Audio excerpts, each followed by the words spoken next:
So black hair has always been an essential component of black culture. Black hair requires upkeep in order for it to grow and remain healthy. So black women have always done their hair. It's just a part of our identity. Braids, locks, twists, and cornrows, etc. Cornrows are a really functional way of keeping black textured hair unknotted and neat, but like with style. So you can see why hair is such a big part of hip-hop and rap culture. These are styles of music which African American communities created in order to affirm our identities and our voices. In the early 2000s, you saw many R&B stars wearing cornrows: Alicia Keys, Beyonce, R. Kelly, and many more.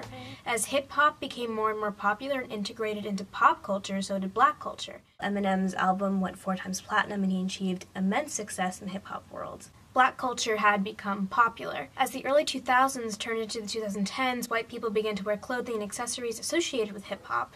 More and more celebrities could be seen wearing cornrows and braids, and even grills.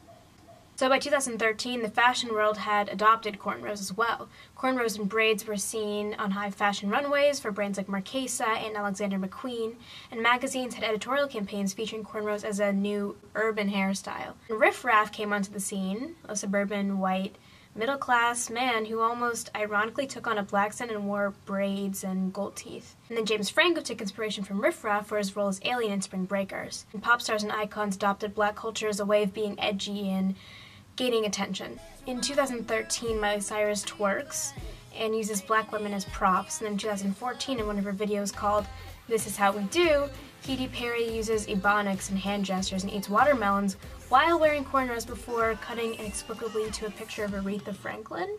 I see you. So, as you can see, cultural appropriation was rampant. Not only were white people becoming rappers, but they were excelling in the world of hip-hop. Macklemore and Ryan Lewis's song Thrift Shop garnered a #1 spot on Billboard's year-end chart for 2013, and then Iggy Azalea's song Fancy reached #1 the following year.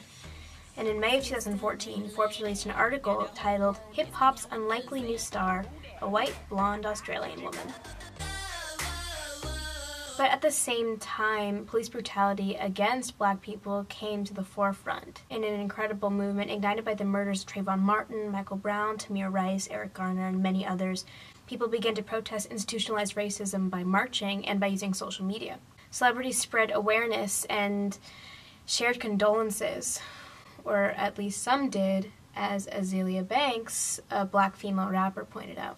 As Azealia Banks observed in her tweets, white musicians who partook in hip-hop culture and adopted blackness, Iggy Azalea in particular, failed to speak on the racism that comes along with black identity. Banks and Azalea feuded on Twitter until Banks participated in an interview on New York's Hot 97.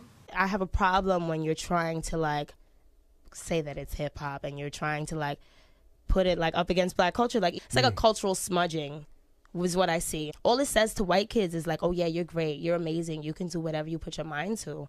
And it says to black kids, you don't have you don't own not even the shit you created for yourself. And it makes me upset.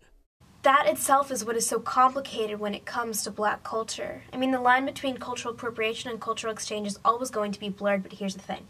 Appropriation occurs when a style leads to racist generalizations or stereotypes where it originated, but is deemed as high fashion, cool, or funny when the privileged take it for themselves. Appropriation occurs when the appropriator is not aware of the deep significance of the culture that they are partaking in. Hip-hop stems from a black struggle. It stems from jazz and blues, styles of music which African Americans created to retain humanity in the face of adversity, which itself stems from songs used during slavery to communicate and survive. On a smaller scale, but in a similar vein, braids and cornrows are not merely stylistic.